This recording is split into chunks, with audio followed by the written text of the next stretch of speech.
চলো বেথলেহেম পাড়ি যাই, আজ খ্রিস্ট যিশুর শুভ জন্মগাথা চলো বিশ্বকে আমরা শোনাই।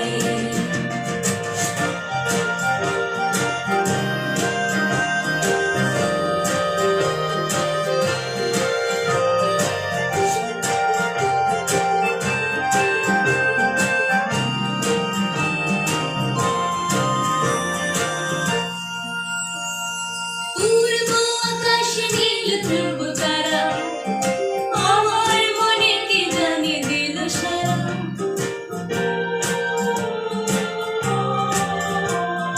পূর্ব আকাশে নীল ধ্রুব তারা আমার মনেকে জানিয়ে দিল সারা। আমার আধারে তুমি আলো হয়ে প্রেমের মন্ত্র ছড়ালে যায়। স্বর্গ থেকে নেমে এলে আমার মনের গোশালে, আনন্দে মুখরিত আমার আকাশ। মেরি ক্রিসমাস, শুভ বড়দিন। মেরি ক্রিসমাস, আজ খুশিতে দিন। মেরি ক্রিসমাস, শুভ বড়দিন। মেরি ক্রিসমাস, আজ খ্রিস্ট যিশুর জন্মদিন।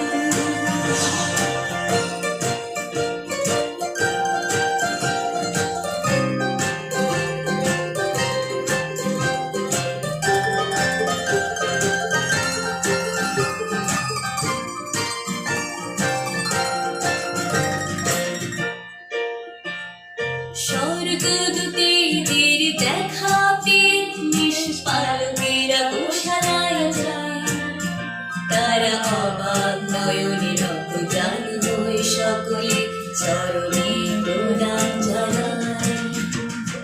স্বর্গদূতেদের দেখা পেয়ে নিষ্পালকেরা গোশালায় যায়।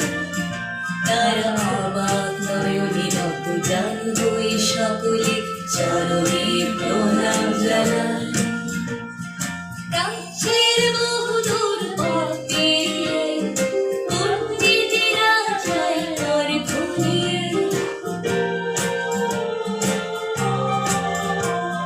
প্রাচ্যের বহুদূর পথ পেরিয়ে পণ্ডিতেরা যায় পর ঘুরিয়ে। প্রণাম জানায় তারা দিয়ে উপহার, তুমি বিশ্বরাজ প্রেমের আধার। তাই এ ধারাধামে খুশির জোয়ার নামে, তুমি পরিত্রাতা, তুমি আশ্বাস। মেরি ক্রিসমাস, শুভ বড়দিন। মেরি ক্রিসমাস, আজ খুশিতে দিন। মেরি ক্রিসমাস, শুভ বড়দিন। মেরি ক্রিসমাস, আজ খ্রিস্ট যিশুর জন্মদিন।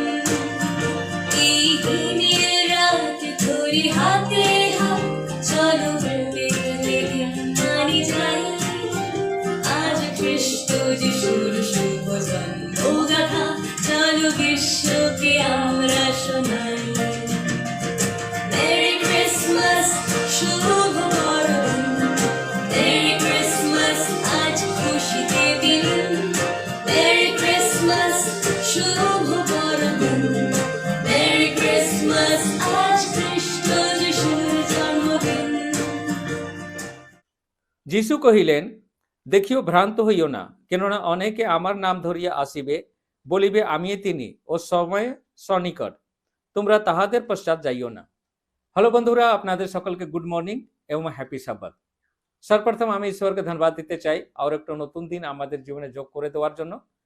তার সঙ্গে আমি ধন্যবাদ দিতে চাই আমাকে আবার আপনাদের সামনে বলার সুযোগ করে দেওয়ার জন্য। তো আজকে যে বিষয়ে আপনাদের সঙ্গে আমি ভাগ করতে যাচ্ছি, তাকে শুরু করার আগে আসুন আমরা ঈশ্বরের কাছে প্রার্থনা করি। সর্বশক্তিমান পিতা পরমেশ্বর, আমরা ধন্যবাদ করি আর একটা নতুন দিন আমাদের জীবনে যোগ করার জন্য। এই সময়ে এই মিডিয়ার মাধ্যমে প্রভু অনেকে আমরা তোমার সন্তান সন্ততিরা মিলিত হয়েছি। এই মিডিয়ার মাধ্যমে আজকে যারা বাণী শুনবেন প্রত্যেককে তুমি আশীর্বাদ করো, আর বিশেষভাবে আমাকে তুমি আশীর্বাদ করো যেন আমি ভালোভাবে তোমার বাক্য পরিবেশন করতে পারি। সমস্ত ভার তোমাকে দিয়ে এই ক্ষুদ্র প্রার্থনা আমাদের ত্রাণকর্তা প্রভু যিশুর নামে চাইলাম, আমেন। বন্ধুরা, যখন ডিসেম্বর মাস আসে তখন সম্পূর্ণ বিশ্ব মাতাল হয়ে যায়। সব দিকে যিশুর জন্মদিন নিয়ে হইচই শুরু হয়ে যায়। সকলে যিশুর জন্মদিন পালন করার প্রস্তুতি মেতে উঠে। আমিও যখন রোমান ক্যাথলিক ছিলাম তখন এই ডিসেম্বর মাস আমার জন্য আশীর্বাদের কারণ আমরা মনে করতাম কখন ডিসেম্বর মাস আসবে, কি আমরা এনজয় করব, আনন্দ করব, নতুন নতুন জামা কাপড় পরব আর নানা ধরনের অনুষ্ঠানে যোগ দিয়ে সময় কাটাবো। কিন্তু যখনই আমি বাইবেল সত্যটা জানলাম তখন আমার ধারণাটা সম্পূর্ণভাবে পাল্টে গেল। বন্ধুরা, যিশুর নিজের জন্ম সম্বন্ধে কোনোদিন বলেননি, আর আমরা তার শিষ্যদেরকেও কখনো জন্মদিন পালন করতে দেখিনি। কিন্তু যিশু নিজের মৃত্যু দিবসটাকে স্মরণ করতে বলেছেন, আর তাকে স্মরণ করার জন্য উনি একটা অনুষ্ঠানও প্রতিষ্ঠিত করেছেন, যাকে আমরা প্রভু ভোজ অনুষ্ঠান বলি। আর তার শিষ্যরা এই অনুষ্ঠানটা পালন করতেন। কিন্তু যিশু আমাদেরকে সতর্ক করেছেন। যদি আমরা লুক 21 অধ্যায় 8 পদ পড়ি, যেখানে যিশু বলেন, দেখিও ভ্রান্ত হইও না, কেননা অনেকে আমার নাম ধরিয়া আসিবে, বলিবে আমিই তিনি, ও সময় সন্নিকট, তোমরা তাহাদের পশ্চাৎ যাইও না। তো বন্ধুরা, যার সঙ্গে আমরা মিশতে যাচ্ছি, যার সঙ্গে দেখা করতে যাচ্ছি, ভিতরে যদি অন্য লোক বসে থাকে, বন্ধুরা মনে করুন কি আপনি অনেক দিনের পরে আপনার দাদার সঙ্গে দেখা করতে যাচ্ছেন, যিনি একটা ঘরে বসে আছেন, আর খবর পাঠিয়েছেন, আমি তোমার দাদা, আমি এখানে বসে আছি, আমার সঙ্গে দেখা করতে এসো। মনে করুন ওখানে ওই দাদার ভেষ ধরে অন্য লোক থাকে, হলে আপনি কি করবেন? যদি আপনি তাকে ধরতে না পারেন, হলে ওই অন্য লোককেও দাদা বলে সম্মান করবেন, আর হতে পারে সে আপনার ক্ষতি করার জন্য এসেছে। সেই রকম বন্ধুরা, শয়তান যিশুর সমস্ত জিনিসকে ডুপ্লিকেট করছে। এমনকি যিশু সাবধান করে দিয়েছেন, আমার নাম ধরে আমার মতো সেজে তোমাদের কাছে শয়তান আসবে, দেখো ভ্রান্ত হইও না। তাই বন্ধুরা, আমাদেরকে সাবধান হওয়া দরকার, আমাদেরকে জেনে নেওয়া দরকার কি যার জন্মদিনের জন্য আমরা তো হইচই করছি, কি সত্যি কি সেই দিন উনি জন্ম নিয়েছিলেন? আমাকে একজন প্রশ্ন করেছিলেন, বলেছিলেন কি কারো আবার জন্মদিন ফিক্স থাকে, হলে মৃত্যু দিবসও ফিক্স থাকবে, লেকিন তোমাদের যিশুর জন্মদিন 25 ডিসেম্বর তো ফিক্স আছে, লেকিন তার মৃত্যু দিবস কখনো মার্চে আসে, কখনো এপ্রিলে আসে, কখনো 19 তারিখ, কখনো 10 তারিখ, কেন হয়? যখন আমি রোমান ক্যাথলিক ছিলাম তখন এর প্রশ্নের উত্তরটা তাদেরকে আমি দিতে পারিনি, লেকিন এখন আমি বুঝেছি, এখন আমি পরিষ্কারভাবে তার উত্তর দেওয়ার অভিজ্ঞতা অর্জন করেছি। তো বন্ধুরা, আসলে এখানে আমাদেরকে বোঝার দরকার আছে কি যার জন্মদিনকে নিয়ে আমরা তো মাতাল হচ্ছি, সেটাকে সত্যি সেই দিনে জন্ম নিয়েছিলেন? সর্বপ্রথম আমাদেরকে এটা খতিয়ে দেখার দরকার। তো আসুন আমরা যিশুর জন্মের সম্বন্ধে বাইবেল থেকে আমরা দেখি। বাইবেলে অনেক ক্লু আছে যিশুর জন্মের সম্বন্ধে, কিন্তু আজকে আমি দুটা পয়েন্ট আমি বেছে নিয়েছি। তো চলুন যিশুর জন্ম কিরূপ হয়েছিল তাকে আমরা বাইবেল থেকে দেখি। আর তার জন্য আমাদেরকে যেতে হবে লুক লিখিত সুসমাচার 2 অধ্যায়।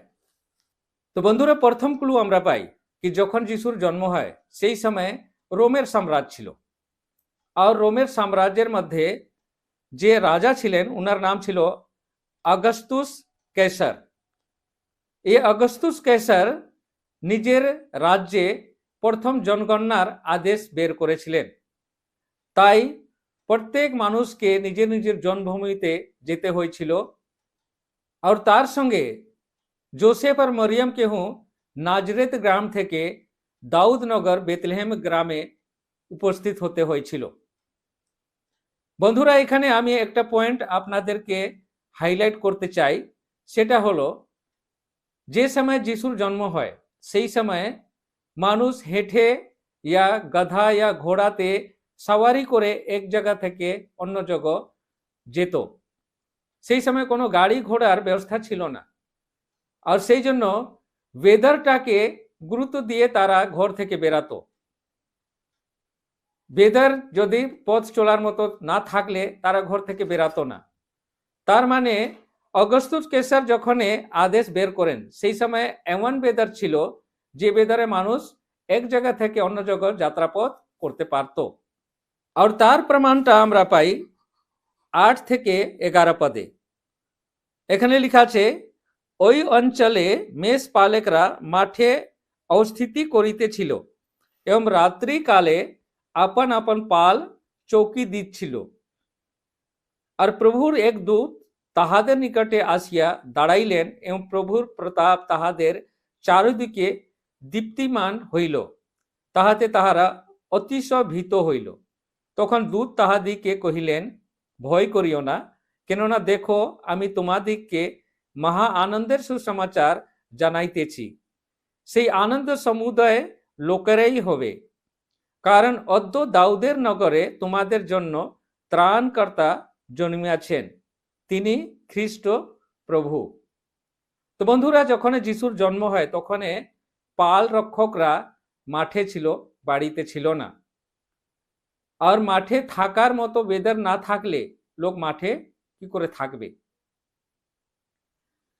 একটা ইতিহাস বই আছে, সেই ইতিহাস বইয়ের নামটা হচ্ছে daily life in the time of Jesus.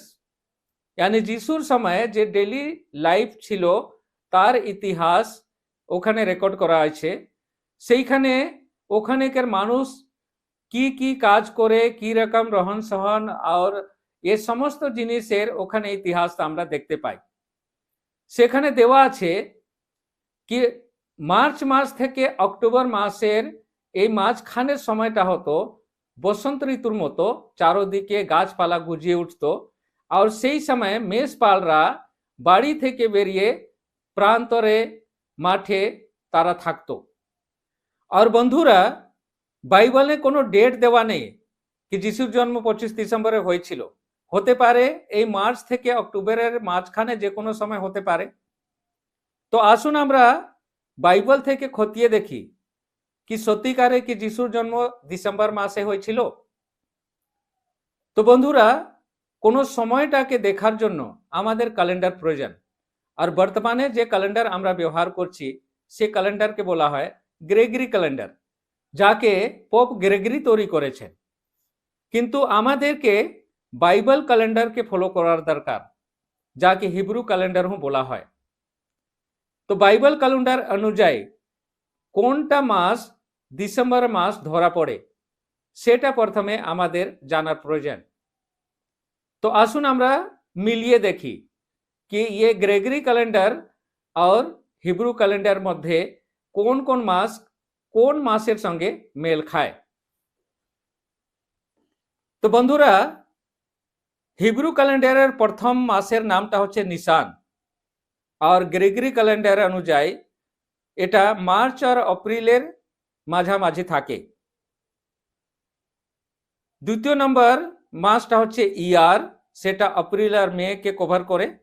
তৃতীয় মাসটা হচ্ছে সিওয়ান, সেটা মে আর জুনকে কভার করে। চতুর্থ মাস হচ্ছে তামুজ, সে জুন আর জুলাইকে কভার করে। পঞ্চম মাস হচ্ছে আব, সে জুলাই আর আগস্টকে কভার করে। আর ছঠা মাস হচ্ছে ইলুল, সে অগস্ট আর সিতম্বরকে রিপ্রেজেন্ট করে। সপ্তম মাস হচ্ছে তিসরি, সে সেপ্টেম্বর আর অক্টোবরকে রিপ্রেজেন্ট করে। আর অষ্টম মাস হচ্ছে হেসওয়ান, সে অক্টোবর আর নভেম্বরকে রিপ্রেজেন্ট করে। আর নবম মাস হচ্ছে কিসলেভ, সে নভেম্বর ডিসেম্বরকে রিপ্রেজেন্ট করে। আর দশম মাস তিবেত, সে ডিসেম্বর আর জানুয়ারিকে রিপ্রেজেন্ট করে। আর 11वां মাস হচ্ছে সেবাত, সে জানুয়ারি আর ফেব্রুয়ারিকে রিপ্রেজেন্ট করে। আর 12वां মাস হচ্ছে আদার, সে ফেব্রুয়ারি আর মার্চকে রিপ্রেজেন্ট করে। তো এখানে আমরা দেখতে পাচ্ছি कि 9th मंथ और 10th मंथ ডিসেম্বরকে রিপ্রেজেন্ট করে। 9th मंथ হচ্ছে কিসলেভ আর 10th मंथ হচ্ছে তেবেত। আর এই দুটা মাস ডিসেম্বর মাসকে রিপ্রেজেন্ট করে। তো এই বিষয়টাকে আরো ভালোভাবে বোঝার জন্য, কেননা কি ওয়েদার এর সঙ্গে জড়িত আছে, তো কোনো ওয়েদার এক মাসের কি এক সপ্তাহ থাকে না বন্ধুরা। সেটা কমপক্ষে 3 মাসের ওয়েদার হয়। তো যদি নভেম্বর মাসে যে ওয়েদার থাকবে একই ওয়েদার আমরা ডিসেম্বর মাসেও পাবো, আর হতে পারে জানুয়ারিতেও সেম ওয়েদারটা থাকবে। এবার এখানে আমরা জেনে গেলাম কি গ্রেগরি ক্যালেন্ডারের ডিসেম্বর মাস আর হিব্রু ক্যালেন্ডারের নবম মাস ইয়া দশম মাস, এই দুটা মাস ডিসেম্বর মাসের সঙ্গে মেল খায়। তো বন্ধুরা, হিব্রু ক্যালেন্ডার নবম মাসের সম্বন্ধে বাইবেলে ইনফরমেশনটা দেওয়া আছে, চলুন আমরা তাকে একটু খতিয়ে দেখি। আর সেটা আমরা পাই এশরার বহি তার 10 অধ্যায়, যদি আমরা 9 পদ থেকে পড়ি, এখানে একটা ঘটনা আছে। এশরা আর নেহেমিয়ার লিডিংয়ে 50,000 মতো ইহুদিরা জেরুসালেম ফিরে এসেছে। তারা জেরুসালেম মন্দিরকে রিপেয়ার করছে, লেকিন তাদের মধ্যে একটা ডিসপুট আছে। ওই ডিসপুটকে সলভ করার জন্য জেরুসালেমে মিটিং ডাকা হয়েছে এই নবম মাসে। আর এই নবম মাসে কি ঘটছে সেটা আমরা এখন দেখব।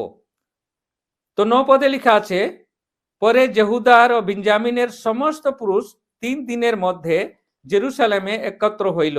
ওই মিটিং এর জন্য ডাকা হয়েছিল। সেই দিনে নবম মাসের 20ম দিন, यानी 9 মাসের 20 তারিখ। আর সকলে ঈশ্বরের গৃহের সম্মুখে চৌকে বসিয়া সেই বিষয়ের জন্য ও ভারী বৃষ্টি প্রযুক্ত কাঁপিতেছিল।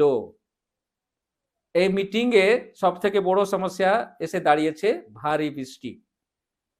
তো বন্ধুরা, নবম মাসে যেটাকে ডিসেম্বরকে রিপ্রেজেন্ট করছে, ভারী বৃষ্টি হচ্ছে। এবার আমাদেরকে খতিয়ে দেখতে হবে কি এই বৃষ্টি হঠাৎ হয়েছিল না বৃষ্টি ঝড়ের দিন ছিল। তো আগে আমরা 12 পদ থেকে পড়ি, হলে তারা এজরাকে জবাব দিচ্ছে কি মিটিং তো দরকার আছে, লেকিন সমস্যাও এখানে আছে। কি লেখা আছে, তখন সমস্ত সমাজ উচ্চ স্বরে উত্তর করিল, হ্যাঁ, আপনি যেমন কহিলেন আমাদিকে তেমনি করিতে হইবে, কিন্তু লোক অনেক এবং ভারী বর্ষার সময় বাহিরে দাঁড়াইয়া থাকিতে আমাদের শক্তি নাই। বন্ধুরা, কি পেলাম এখানে? এই 9 মাসটা ভারী বর্ষার দিন। এটা বর্ষার দিন ছিল, বাইরে থাকার কোনো সম্ভাবনা ছিলই না। এখানে তারা বলছে বাইরে আমরা থাকতে পারবো না। তো সেই ডিসেম্বর মাসে কি করে যিশুর জন্ম হয়? কি করে পাল রক্ষকরা মাঠে থাকতে পারে? এখানে যে ওয়েদারের সম্বন্ধে আমরা যে দেখছি সেটা কোথাকার ওয়েদার? যেখানে যিশুর জন্ম হয়েছিল। হ্যাঁ বন্ধুরা, নভেম্বর ডিসেম্বর মাসে ভারী বৃষ্টি হতো ওখানে। আর শুধু ভারী বৃষ্টি নয়, ভারী শীতও পড়তো। এত শীত পড়তো কি বাইরে থাকার কোনো মতে সম্ভব ছিল না। আর তার প্রমাণ আমরা পাই জিরমিয়ার বহি 36 অধ্যায় 22 পদে, যেখানে এই নবম মাসের সম্বন্ধে, यानी গ্রেগরি ক্যালেন্ডার অনুযায়ী ডিসেম্বর মাসের সম্বন্ধে এখানে বলা হয়েছে। লেখা আছে, এই সময়ে নবম মাসে রাজা শীতকাল যাপনের গৃহে বসিয়া ছিলেন এবং তাহার সম্মুখে জ্বলন্ত আগুনের আংটা ছিল। শীতকালের ভবনে রাজা বিশ্রাম করছেন আর আংটা জ্বলছে তার সামনে। তো বন্ধুরা, এখানে প্রমাণ হয়ে যাচ্ছে কি যিশুর জন্ম যখন হয়েছিল সেই সময় রাখালরা, মেষপালরা মাঠে ছিল। তার মানে বৃষ্টি ঝড়ের দিন ইয়া শীতের দিন ছিল না। আর ওখানেকার ইতিহাস অনুযায়ী ওখানেকার যে ওয়েদারটা যেটা দেওয়া হয়েছে, মার্চ থেকে অক্টোবর মাসের মাঝখানে এমন ওয়েদার থাকতো যে ওয়েদারে মানুষ এক জায়গা থেকে অন্য জগৎ রাস্তাঘাট চলাচল করত। মেষপালরা বাড়ি থেকে বাইরে নিজের মেষদেরকে নিয়ে যেত আর মাঠে থাকতো। বাইবেল এখানে প্রমাণ করছে কি যিশুর জন্ম ডিসেম্বর মাসে হয়নি। হলে এই 25 ডিসেম্বর কার জন্মদিন? কি করে এই মণ্ডলীর মধ্যে, সমাজের মধ্যে আসলো? কি করে মানুষ এই 25 ডিসেম্বরকে হইচই করে পালন করে? তো এটা কার জন্মদিন? তো বন্ধুরা, তার জন্য আমাদেরকে ইতিহাসে যেতে হবে। তো বন্ধুরা, ইতিহাস আমাদেরকে প্রমাণ দেয় কি এই কালচারটা যিশুর জন্মের অনেক আগে শুরু হয়েছিল। বন্ধুরা, আপনারা জানেন রোমের মধ্যে এই ডিসেম্বর মাসকে প্রচুর ধুমধাম করে হইচই করে পালন করা হতো, আর সে 25 ডিসেম্বর সেলিব্রেট করা হতো। তো রোমের মধ্যে যে 25 ডিসেম্বর যে সেলিব্রেট করা হতো যিশুর জন্মের আগে হলে, তখন কার নামে সেলিব্রেট করা হতো? তো বন্ধুরা, সূর্য দেবতার জন্মদিন হিসাবে সান গডের বার্থডে হচ্ছে 25 ডিসেম্বর। আর আপনারা জানেন এই সান গডটাকে নিমরোদের ছেলে তামুজ। ইতিহাস অনেক পুরনো। নিমরোদ একটা মাইটি কিং হয়েছিল যে টাওয়ার অফ বাবেল, মানে বাবেলের টাওয়ারটা তৈরি করছিল। আর এর ভাষার জন্মের আগে থেকে এই কালচারটা সমাজের মধ্যে ছিল। তো ঘটনাটা কিছু এইরকম আছে বন্ধুরা, কি নিমরোদের একটা খুব সুন্দরী স্ত্রী ছিল, তার নাম ইসিস, আর্তেমিস, এস্টের, ডাইনা, আরো অন্য ভাষায় আরো কয়েকটা নাম আছে। নিমরোদের মারা যাওয়ার 1 বছর পরে 25 ডিসেম্বরে উনার একটা পুত্র জন্ম হয়, আর তার নাম উনি রাখেন তামুজ।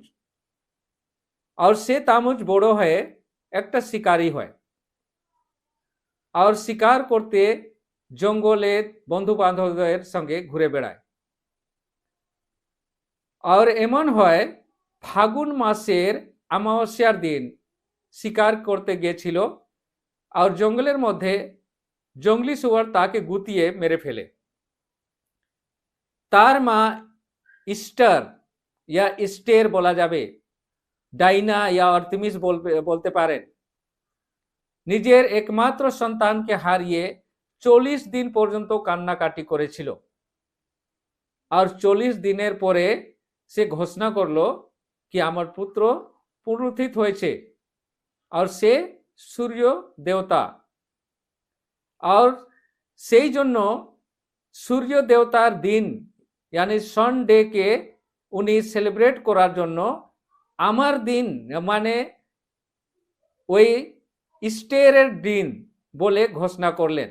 আর সেই জন্য বন্ধুরা, এখানে চার্চের মধ্যে গুড ফ্রাইডের পরে যে সানডেটা আসে তাকে ইস্টার সানডে বলা হয়। ইস্টারটা কে?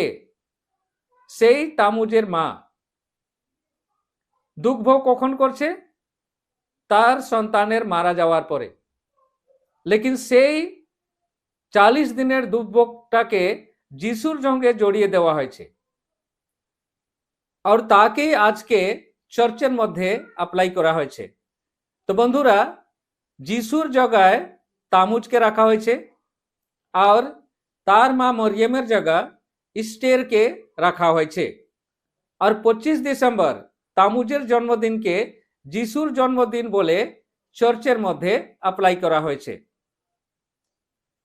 তো বন্ধুরা, যিশুর জন্মের অনেক বছর আগে থেকে এই কালচারটা সমাজে ছিল, আর ये 25 ডিসেম্বর আর ইস্টার সানডে এটা আগে থেকে পালন করা হতো।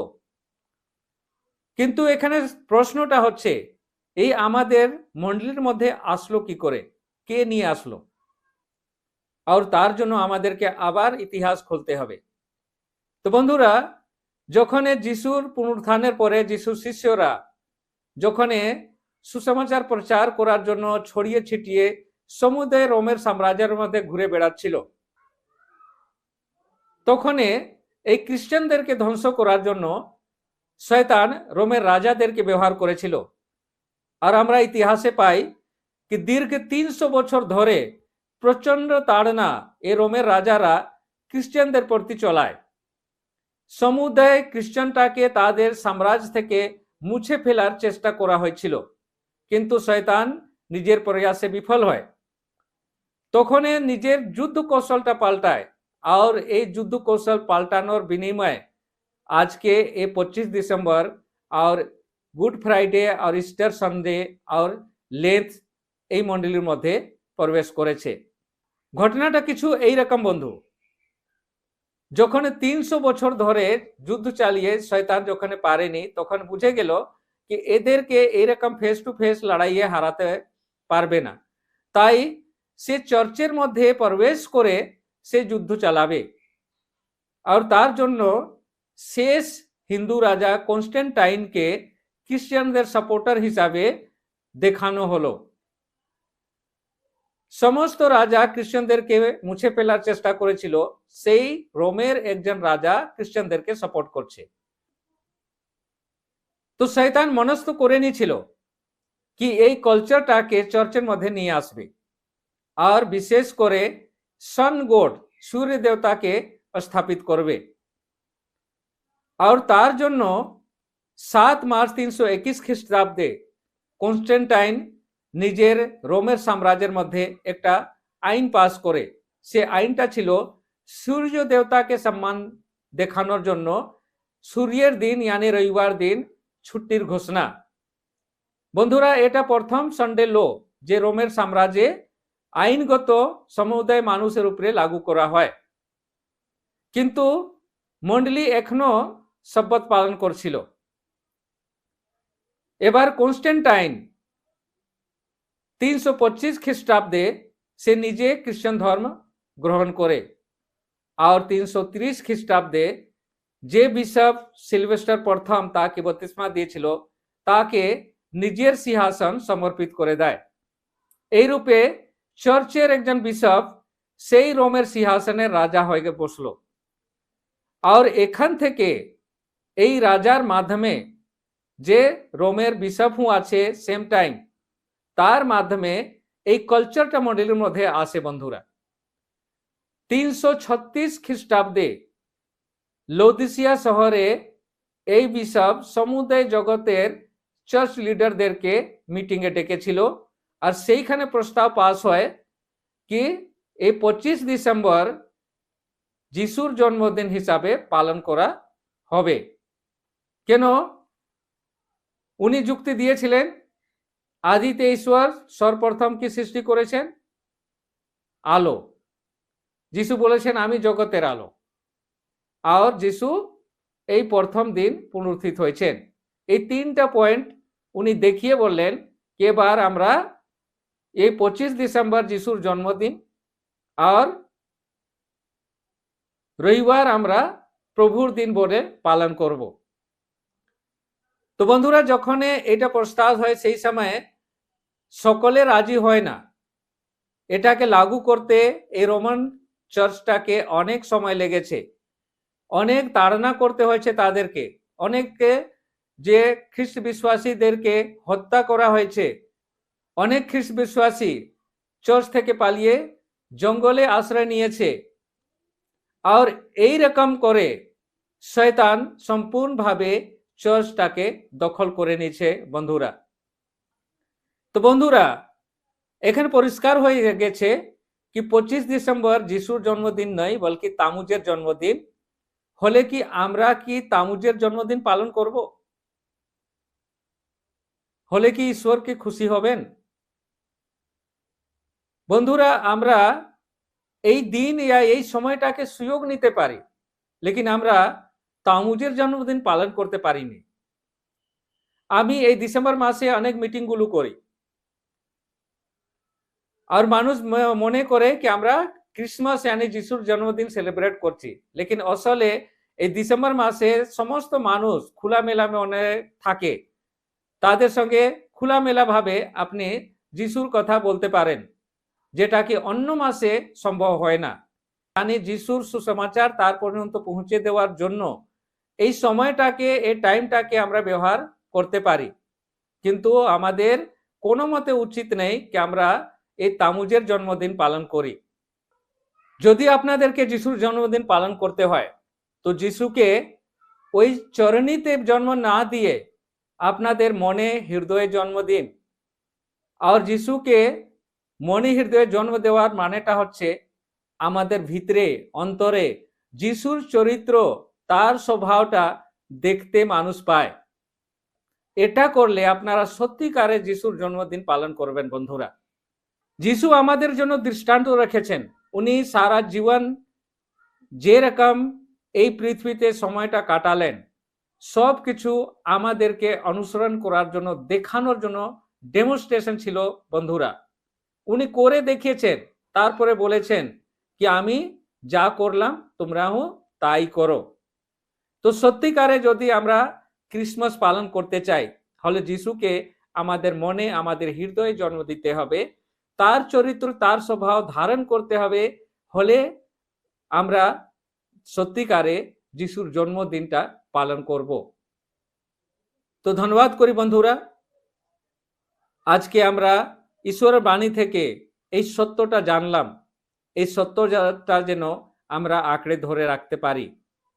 ঈশ্বর আপনাদের সকলকে আশীর্বাদ করুন। আমেন।